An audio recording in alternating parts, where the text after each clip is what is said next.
All right. Next question is from Holly. She says, my dad is 50 and my mom is 47. They are worth about $8 million, but only have about $250K in retirement funds, while the rest is in real estate. And that real estate will generate rent. This seems risky to me. What are your thoughts?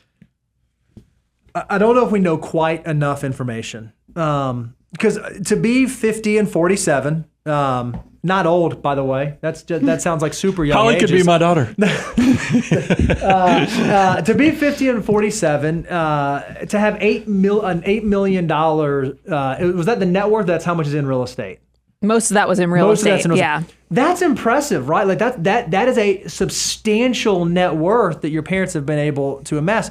But if it's truly net worth, if it's $8 million of equity in properties, then I'd argue they're in a pretty solid situation. Now, if they just have $8 million of assets, but in addition to that $8 million of assets, they have another liability column that is just as large or almost as large, that would concern me that they have so little liquidity with $250,000 in retirement accounts. Now, here's the other part that I don't know.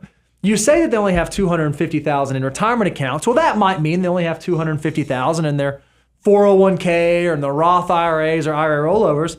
But there's a chance that they might have other liquidity elsewhere that's not in retirement accounts. It's just in like a regular after-tax brokerage account because they've been real estate investors for the last 20 or 30 years, and they've been building up after-tax dollars. So it's difficult to look at your mom and dad situation and for sure say whether it is risky or troublesome or scary, or if they're actually in an okay situation. We just don't have enough information to answer that at this point. No, but here's what I can tell is here's some questions, Holly, for conversation starters. Talk to your parents about cash flow and different streams of payment, meaning because if that $8 million is across multiple different properties, some commercial, some residential, ask them how much of a surplus cash flow and what is the obligation on the debt, or if there's any debt on this.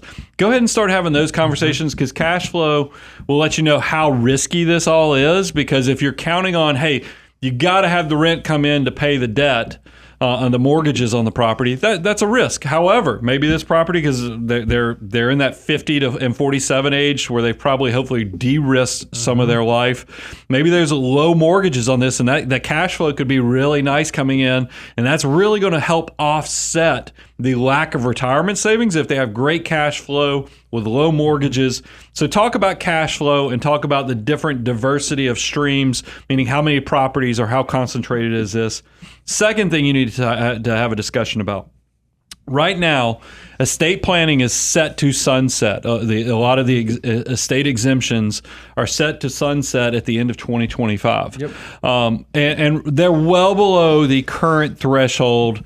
It's like, what is it, 13, 14 something like million that. per person, so a couple. Million, it's a huge number, but it is going to sunset, and we don't know where the number's going. And the Congress is going to do their typical thing, is they're not going to pre-plan. They're going to wait until the last minute, create some crisis that will play out on the media, scare everybody to death, and then we'll be stuck in the last minute trying to figure this thing out. That's the way it's going to go. We seem like we're a society of crisis at all times. Nobody wants to do the planning beforehand.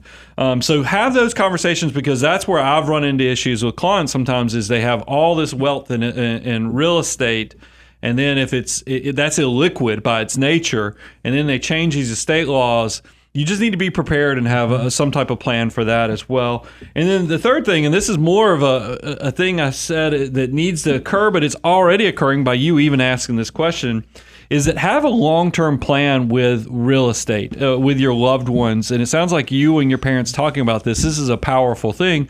It's because, as I shared, real estate's not exactly liquid. Mm-hmm. When you pass away, when your parents pass away, you have to decide how you're going to run that, and they might have some expectations on that. That's right.